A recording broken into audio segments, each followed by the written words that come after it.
करूंगा। नंबर 1 पर आती है इस कहानी की लीड हीरोइन, जिसका नाम है हार्ली क्वीन। बचपन से ही हार्ली काफी ज्यादा शैतान और काफी ज्यादा चंचल थी। इसी वजह से वो हर जगह मस्ती करते हुए घूमते रहती थी। एक दिन उसके पिता ने उसको 1 कैरेट बियर बोतल्स के लिए एक ऐसी औरत को बेच दिया जो कि एक नन थी। वो काफी ज्यादा क्रूर थी। वो आए दिन हार्ली के ऊपर अपना अत्याचार करती रहती थी, मगर फिर भी हार्ली ने हार नहीं मानी। वो फिर भी आगे बढ़ती गई। उसने सबसे पहले अपनी स्कूलिंग पूरी की, उसके बाद भी अपनी ग्रेजुएशन, और फिर आर्कम असाइलम में बीइंग अ साइकाइट्रिस्ट जॉब करने लगी। वहीं पर उसकी मुलाकात जोकर से हुई। वो जोकर के प्यार में इतनी पागल हो गई कि जोकर उससे जो भी कहता वो उसकी बात मानती जाती। और एक मोमेंट ऐसा आया कि जब जोकर ने उसे कहा कि इस केमिकल में कूद जाओ, जो कि एस कंपनी की तरफ से बनाया गया था, उसके अंदर वो कूद जाती है और उसकी दिमागी हालत काफी ज्यादा खराब हो जाती है। इसी के साथ जोकर ने उसे काफी सारे माइंड शॉक्स भी दिए होते हैं, जिसकी वजह से उसके दिमाग पर काफी बुरा असर पड़ा होता है। अब आते हैं इस कहानी के सेकंड कैरेक्टर पर, जिसका नाम है ब्लैक मास्क। कॉमिक के अंदर एक काफी बड़ा सुपर विलन है, मगर इस मूवी के अंदर इसे इतना ज्यादा खतरनाक नहीं दिखाया गया। बेसिकली ये गौतम शहर का बहुत ही बड़ा गुंडा है और अपने आप को टॉप माफिया बनाने के लिए वो हर बड़े बड़े लोगों के साथ में कांटेक्ट रखना चाहता है, ताकि वो शहर में बुरे काम कर सके और लोगों को परेशान कर सके। इसका एक शौक भी होता है मास्क कलेक्ट करना, अब चाहे वो अफ्रीका का हो, अमेरिका का हो, और या फिर किसी रियल इंसान के फेस का हो। अब बारी आती है थर्ड कैरेक्टर की, जिसका नाम है Victor Zsasz. Basically Victor Black Mask का राइट हैंड है और वो उसी के लिए काम करता है। जब कभी भी ब्लैक मास्क अपने दुश्मनों को मरवाने वाला होता तो वो ये काम विक्टर को देता, और विक्टर जिसे भी मारता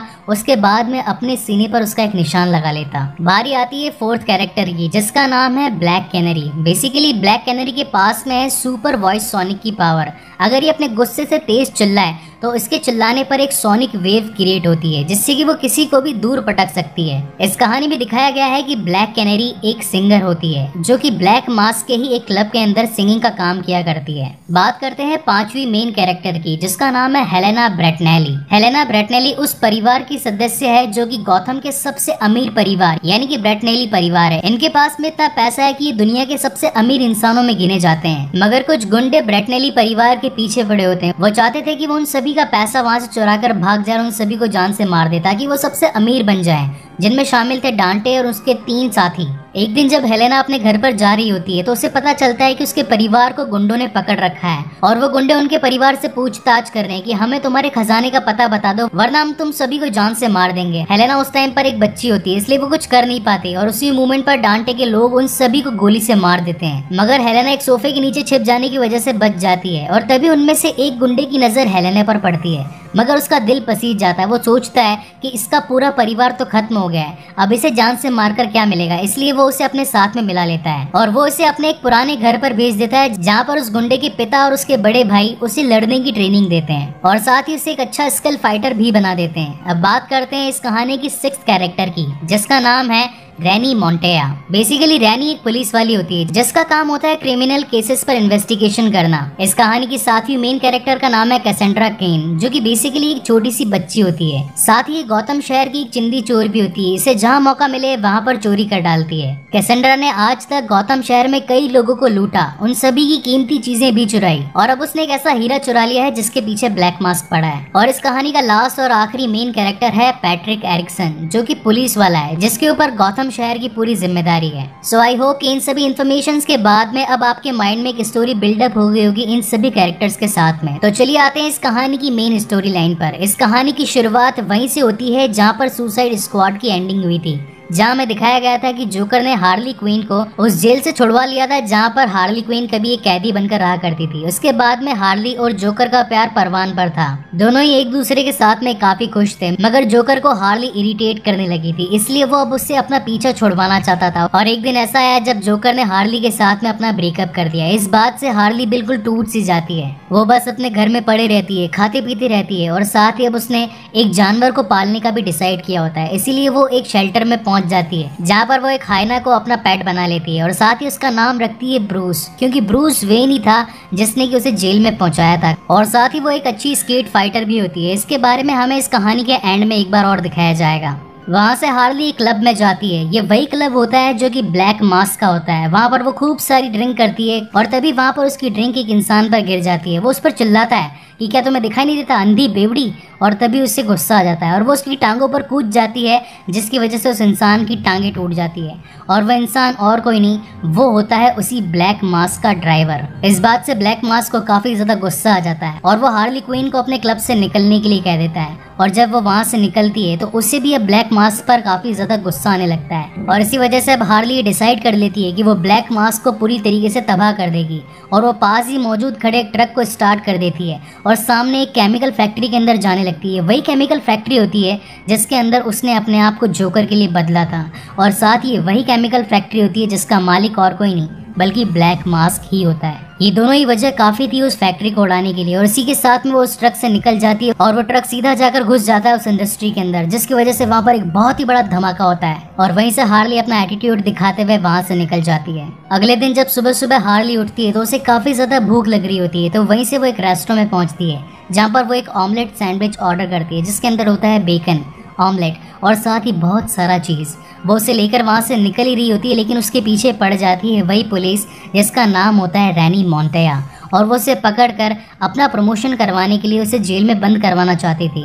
लेकिन जब वो उसके पीछे पड़ती है तो यहाँ पर वही सिर्फ अकेली नहीं होती जिससे कि हार्ली क्वीन की तलाश होती है। गौतम शहर के और भी कई सारे गुंडे थे जिन्हें हार्ली क्वीन की तलाश थी क्योंकि उसने जोकर के साथ मिलकर उन सभी गुंडों का काफ़ी बुरा हाल किया था। और जब सभी लोगों को ये पता चल गया कि जोकर अब हार्ली के साथ नहीं है तो वो अब हार्ली के ऊपर हावी होना चाहते थे, इसीलिए वो एक एक करके उसे परेशान करने की कोशिश करते हैं। और एक मोमेंट ऐसा आता है जब हार्ली चारों कोनों से चित्त हो जाती है और वो अपने आप को सामने पकड़ा हुआ ही पाती है, लेकिन तभी वहाँ पर एक नकाबपोश हीरोइन पहुंच जाती है और वो अपने क्रॉसबो से उस इंसान को मार देती है जो कि हार्ली क्वीन पर हावी होने वाला था। वहीं पर दूसरी ओर हमें दिखाया जाता है ब्लैक मास्क जिसने एक परिवार को बंदी बना रखा होता है। उस परिवार का नाम होता है केओ परिवार, जिनमें शामिल होते हैं मिस्टर केओ, मिसेस केओ और साथ ही उनकी एक छोटी बेटी। ब्लैक मास्क उनसे एक हीरे के बारे में इंफॉर्मेशन निकलवाता है लेकिन तब वो इन्फॉर्मेशन नहीं दे पाते, इसी वजह से वो अपने खास अजीज जिसका नाम होता है विक्टर सेज उसे उन सभी की जान लेने के लिए कह देता है। और तभी विक्टर वहाँ पर पहुँच जाता है एक चाकू के साथ में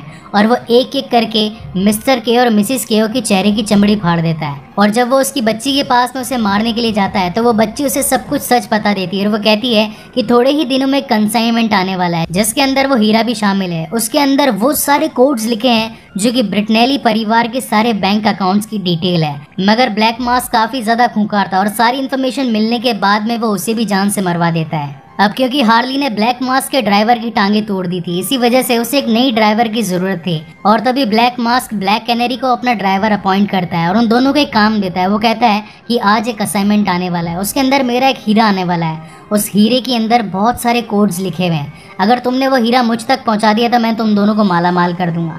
इस काम में बिल्कुल भी मिस्टेक नहीं होनी चाहिए, सीधे जाओ और उस हीरे को मेरे पास ले आओ। और वहीं से वो दोनों पहुंच जाते हैं उस हीरे को बैंक से निकालने के लिए। लेकिन जब वो उसे वहां से निकाल कर लेकर आ ही रहे होते हैं तभी वहां पर छुटकी यानी कि कैसेंड्रा केन वहां पर पहुंच जाती है और वो छुपके से विक्टर के हाथ से वो हीरा चुरा लेती है और वहां से भागने लगती है।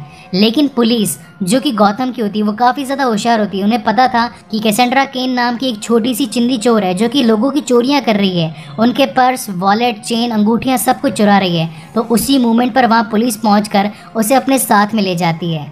वहीं अगले सीन में हमें दिखाया जाता है कि ब्लैक मास्क के गुंडों ने अब हार्ली क्वीन को पकड़ लिया है और वो ब्लैक मास्क के सामने उसे पेश करते हैं और तभी वहाँ पर ब्लैक मास्क उसे जान से मारने की धमकी देता है और कहता है कि अब जोकर का हाथ तुम्हारे सर पर नहीं है, तुम दोनों का ब्रेकअप हो चुका है और ये बात पूरे गौतम को पता चल चुकी है, तुमने आज तक मेरा काफ़ी ज़्यादा नुकसान किया है। लेकिन तभी वहाँ पर हार्ली कहती है कि मैं एक बात जानती हूँ, तुम एक हीरे को पाना चाहते थे जो कि एक छोटी सी बच्ची ने चुरा लिया है, अगर तुम मुझे मौका दो तो मैं उस हीरे को तुम्हारे लिए ला सकती हूँ। ब्लैक मास्क कहता है कि अगर तुम इस काम में सफल हुई तो मैं तुम्हें जान से छोड़ दूंगा, मेरे लोग फ्यूचर में तुम्हें कभी भी परेशान नहीं करेंगे, लेकिन अगर तुम नाकामयाब हुई तो मैं तुम्हारी जान ले लूंगा। हार्ली उस पर हंसने लगती है लेकिन तभी वहाँ पर ब्लैक मास्क उसे खींचकर एक झापड़ देता है और उसे अपनी सपनों की दुनिया में पहुंचा देता है। और फिर बॉलीवुड की तरह भी अब हॉलीवुड में एक गाना आता है जिसके अंदर ये बताया जाता है कि girls are pretty crazy about diamonds. अगले दिन हार्ली पहुंच जाती है उसी जेल में जहां पर कैसेंड्रा केन को बंदी बनाकर रखा गया होता है और वो वहां पहुंचकर अपनी शॉटगन के साथ में सभी को एक एक करके पेलने लगती है। उसकी शॉटगन में असली गोलियों की जगह काफी सारे अंडे और काफी सारे कलर्स भरे होते हैं और साथ ही कई सारे फुवारे। जो भी उसे परेशान करने आता या तो वो उसे अपनी गन से मारती और या फिर उसके ऊपर वो फुवारा मार देती। ये सीन इस पूरी मूवी का सबसे ज्यादा फनी और काफी ज्यादा अट्रैक्टिव सीन था, जहाँ पर वो उन सभी को एक अलग ही तरीके से मारते हुए सीधा कैसेंड्रा कैन के पास में पहुंच जाती है। और जब वो वहाँ पहुंचती है तो उसे पता चलता है कि ये सारे तो लॉक्ड हैं, और तभी वहाँ पर हार्ली उनके सिस्टम में उंगली कर देती है, जिसकी वजह से वो पूरा सिस्टम खराब हो जाता है। और सिर्फ कैसेंड्रा कैन का जेल खुलने की बजाय वहाँ पर सभी कैदी जिनका जेल बंद होता है वो सब भी वहाँ से आज़ाद हो जाते हैं, और वो सब भी अब उसे मारना चाहते थे क्योंकि उसने जोकर के साथ मिलकर उनका काफी ज्यादा नुकसान किया था। और फिर वहां से फाइट पहुंचती है उनके इन्वेस्टिगेशन डिपार्टमेंट में, जहां पर वो सारे सबूत होते हैं जो कि पुलिस ने उन गुंडों के साथ में बरामद किए होते हैं। वहां पे कई सारे ड्रग्स, कई सारे इलीगल गन्स और काफी सारे हथियार भी होते हैं। लेकिन तभी हार्ली को उसका फेवरेट हथियार यानी कि एक बेसबॉल बैट मिल जाता है, और वो तभी सभी को फोड़ने लगती है। इससे हमें ये पता चलता है कि हार्ली के अंदर स्केट्स के साथ साथ बेसबॉल बैट को भी चलाने का काफी अच्छा हुनर है। और फाइनली एक ऐसा मोमेंट आता है जब हार्ली उन सभी को मारकर वहां से निकल जाती है कैसेंड्रा केन के साथ में, और तब उसे पता चलता है कि कैसेंड्रा ने वो हीरा अपने मुंह में निगल लिया है। तभी वो दोनों पहुंच जाते हैं एक शॉपिंग मॉल में, वहां से कुछ जुलाब की दवाइयां खरीदने के लिए, ताकि वो कैसेंड्रा को पॉटी करवा कर उससे वो हीरा बरामद कर सके। इसके बाद में हार्ली एक रेस्टोरेंट में पहुंचती है जिसके ओनर का नाम होता है डॉग, और बेसिकली डॉग को पूरे गौथम शहर के जितने भी गुंडे होते हैं उन सभी के बारे में पता होता है। और इसी के साथ ही डॉग के रेस्टोरेंट के ऊपर हार्ली का वो घर भी होता है, जहाँ पर वो आज तक उन सभी लोगों से छिपती बचती आई थी। और वहीं हमें दिखाया जाता है उसका वो पेट जो कि एक हाइना होता है। वो उसे खाने को थोड़ा सामान देती है, मगर रात को वहाँ पर कुछ गुंडे आ जाते हैं और वो उनके घर पे एक बॉम्ब ब्लास्ट कर देते हैं, जिसके अंदर वो हाइना मारा जाता है। इस वजह से हार्ली को काफी ज्यादा गुस्सा आता है और वो सोचती है कि इस जगह के बारे में तो सिर्फ डॉग को ही पता था, आखिर इन लोगों को मेरी लोकेशन का कैसे पता चला। वो नीचे आती है और डॉग से मिलने के लिए पहुंचती है और उससे पूछती है कि आखिर आपने मेरी लोकेशन उन सभी को क्यों बताई। तब डॉग कहते हैं ये बिजनेस है, मुझे ऐसा करना पड़ा, उन लोगों ने मुझे पैसा दिया एक नए रेस्टोरेंट खोलने जितना, जो कि इससे भी ज़्यादा बड़ा और इससे भी काफ़ी ज़्यादा सुंदर होता, इसलिए बेटा मुझे ऐसा करना पड़ा। और ये कहकर डॉग वहाँ से निकल जाता है। इस बात से हार्ली काफ़ी टूट जाती है और वो फाइनली ये डिसाइड करती है कि वो अब कैसेंड्रा कैन को फाइनली ब्लैक मास्क को दे देगी, जिससे कि वो सारे गुंडे उसके पीछे से हट जाएं। और वो कॉल लगाती है ब्लैक मास्क और उससे बताती है कि तुम्हें एक मेरे अड्डे पर आना पड़ेगा, जहाँ पर मैं तुम्हें कैसेंड्रा कैन और साथ ही उस हीरे को भी दे दूंगी, और वहाँ से हम दोनों की डील फाइनल हो जाएगी। और वो जगह और कोई नहीं होती, वो जगह होती है जोकर की फेवरेट यानी कि अम्यूजमेंट माइल, जहाँ पर कभी जोकर अपने सारे बुरे काम किया करता था। वहीं दूसरी ओर हमें दिखाया जाता है रैनी मोंटेया को, जो कि अपने पुलिस डिपार्टमेंट के अंदर काम कर रही होती है, मगर उसका हेड जिसका नाम होता है पैट्रिक एरिक्सन वो उसके साथ धोखा करता है और साथ ही काम कर रही अपनी एक दूसरी असिस्टेंट को प्रमोशन दे देता है, जबकि वो प्रमोशन मिलना चाहिए था रैनी को, क्योंकि रैनी ने हर बार दिलेरी के साथ काम किया था और काफ़ी सारे बुरे लोगों को जेल में पकड़वा कर बंद भी करवाया था। लेकिन इस बात से रैनी काफ़ी टूट जाती है और वो फाइनली अब अपनी पुलिस की जॉब को छोड़ देने का डिसाइड कर लेती है। ब्लैक मास्क को जब कॉल आया था हार्ली क्वीन का, उसने कहा था कि मैं अम्यूजमेंट माइल में तुम्हारा इंतज़ार करूंगी, तो वहाँ से वो ब्लैक कैनरी और साथ ही अपने दोस्त विक्टर को उसका पीछा करने के लिए भेजता है और कहता है कि उससे मेरा हीरा लेकर आओ, उसके बाद में अगर तुम्हें उसे जान से मारना हो तो मार देना, मुझे उनसे कोई भी मतलब नहीं है। ये बात को ब्लैक कैनरी भी सुन लेती है। हालांकि ब्लैक कैनरी कैसेंड्रा केन को जानती थी, इसलिए वो नहीं चाहती थी कि विक्टर उन्हें जान से मारे, इसी वजह से वो उन्हें एक मैसेज कर देती है। लेकिन इस मैसेज को विक्टर देख लेता है और वो सीधा कॉल कर देता है ब्लैक मास्क को और उसे बता देता है कि आपकी अजीज ड्राइवर ब्लैक कैनरी आपका साथ देने की वजह आपके पीठ में चूरा घोंपना चाहती है। वो चाहती है कि वो उन दोनों को जान से बचा ले और हीरा भी अपने पास में अंटा ले। इस वजह से ब्लैक मास्क कहता है कि मैं इन्हें नहीं छोड़ूंगा, और वो आ जाता है अपने पूरे रूप में, वो पहन लेता है अपना मास्क और तैयार हो जाता है उन सभी को जान से मारने के लिए। वहीं पर सीन शिफ्ट होता है हार्ली की तरफ, जो कि अब कैसेंड्रा के साथ में होती है और वो उससे हीरा निकालने की कोशिश करती है, मगर तभी वहां पर पहुंच जाती है रैनी और उसके साथ में वो नकाबपोश खूनी जिसका नाम होता है हंट्रेस, और वहीं पर उसी मोमेंट पर पहुंच जाती है ब्लैक कैनरी भी। और जब सभी आपस में एक दूसरे को देखते हैं तो एक दूसरे पर हमला करना शुरू कर देते हैं, क्योंकि वो सोचते थे कि ये सभी एक दूसरे की जान के दुश्मन हैं। उनकी ये बातें चली रही थी, मगर दूसरी ओर वहां पहुंच जाता है ब्लैक मास्क अपनी पूरी की पूरी टीम के साथ में और वो उन्हें जान से मारने का आदेश दे देता है। तब सब ये सोचती है कि अगर हमने इस बच्ची को नहीं बचाया तो ब्लैक मास्क उसे जान से मार देगा, और वो इतना दूध का धुला नहीं है कि उस बच्ची को जान से मारने के बाद हमें भी छोड़ देगा, इसलिए वो हमें भी जान से मार देगा। और अगर हम सभी ने मिलकर अपने आप की जान नहीं बचाई तो हम सभी खत्म हो जाएंगे। इसके बाद में पूरी की पूरी टीम यूनाइट हो जाती है, जिसका नाम होता है बर्ड्स ऑफ प्रे। तभी हार्ली को याद आता है कि उनके पास तो काफी सारे हथियार हैं, और जैसे ही वो हथियारों की अलमारी खोलती है तब उसे पता चलता है कि जोकर ने वहां पर मौजूद सारे हथियार वहां से छिपा दिए हैं अब उनके पास में कुछ भी नहीं बचता। लेकिन उसी मोमेंट पर रैनी को वहाँ पर एक ट्रंक मिलता है। उस ट्रंक के अंदर काफी सारे छोटे मोटे हथियार पड़े होते हैं, जैसे कि बेसबॉल, साथ ही कुछ कपड़े, बुलेट प्रूफ जैकेट्स और साथ ही स्केटबोर्ड्स, और वो सभी उन सभी का यूज कर लेते हैं। और फाइनली बर्ड्स ऑफ प्रे तैयार होती है उन सभी गुंडों के खिलाफ। वहाँ से एक एक करके सभी गुंडे अंदर आने लगते हैं और उस लड़की की तलाश करने लगते हैं, क्योंकि उस लड़की के पेट में होता है वो हीरा जिसके अंदर बेटनेली परिवार के खानदान के सारे अकाउंट्स के डिटेल लिखे थे। मगर बर्ड्स ऑफ प्रे का क्या कहना, वो एक एक करके वहाँ पर सभी को धोते जाती है और एक मोमेंट ऐसा आता है जब सभी लोग वहाँ से हार मान जाते हैं और फाइनली वो वहाँ से जीत कर निकल ही रहे होते हैं। लेकिन तभी उनके सामने आ जाता है ब्लैक मास्क। उनके पास में होती है बंदूकें, और जब वो अपने आप को चेक करते तो उन्हें पता चलता है कि हमारे पास तो गोलियां ही नहीं है, अब हम उनका सामना कैसे करेंगे।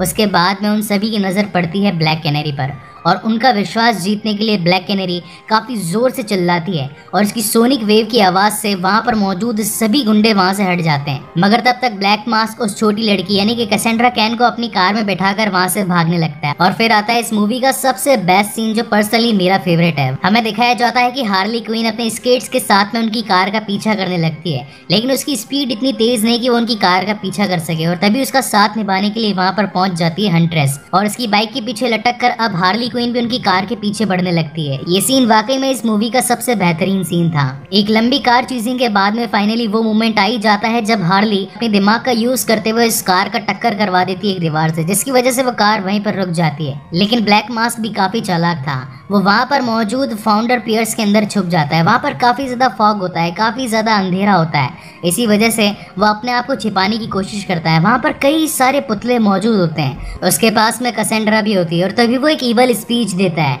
वो हार्ली को कहता है कि अगर वो उसके पास आई तो वो उसे वहीं पर जान से मार देगा। लेकिन हार्ली भी काफी चालाक होती है, वो उसकी आवाज का पीछा करते हुए अपनी बंदूक में मौजूद एक गोली से उस पर हमला करती है, लेकिन उसका निशाना चूक जाता है। वो गलती से एक पुतले पर वार कर देती है, इसकी वजह से उसकी गोलियां बिल्कुल खत्म हो जाती है और अब हार्ली बिल्कुल अकेली थी। हार्ली ब्लैक मास्क से कहती है कि अगर मुझसे कोई पाप हुआ या मैंने अगर तुम्हारा कुछ बुरा बिगाड़ा हो तो प्लीज मुझे माफ करना। और तब वहाँ पर कैसेंड्रा भी बोलने लगती है कि मुझे भी माफ करना, क्योंकि मैंने तुम्हारी एक रिंग चुराई थी। मगर वो कोई रिंग नहीं होती, वो एक होता है ग्रेनेड का पेन, जो कि उसने जस्ट अभी अभी ब्लैक मास्क की जैकेट में से एक बम में से निकाला होता है। और जब हार्ली को ये दिखता है कि उसके पास में ग्रेनेड का वो पेन है, तो वो उसे खींचकर अपने पास में लेकर आती है और साथ ही ब्लैक मास्क को एक धक्का दे देती है, जिसकी वजह से वो हवा में ही फटकर पानी के अंदर गिर जाता है। और फाइनली ये लड़ाई यहीं पर खत्म होती है। इसके बाद में पूरी birds of prey team unite होती है। वो सभी एक रेस्टोरेंट में बैठे होते हैं और अपने लिए एक ऑमलेट सैंडविच ऑर्डर करते हैं, और जैसे ही वहाँ पर खाने लगते हैं तब वहाँ पर वो छोटी लड़की कैसेंड्रा कहती है कि मैं वॉशरूम में जा रही हूँ,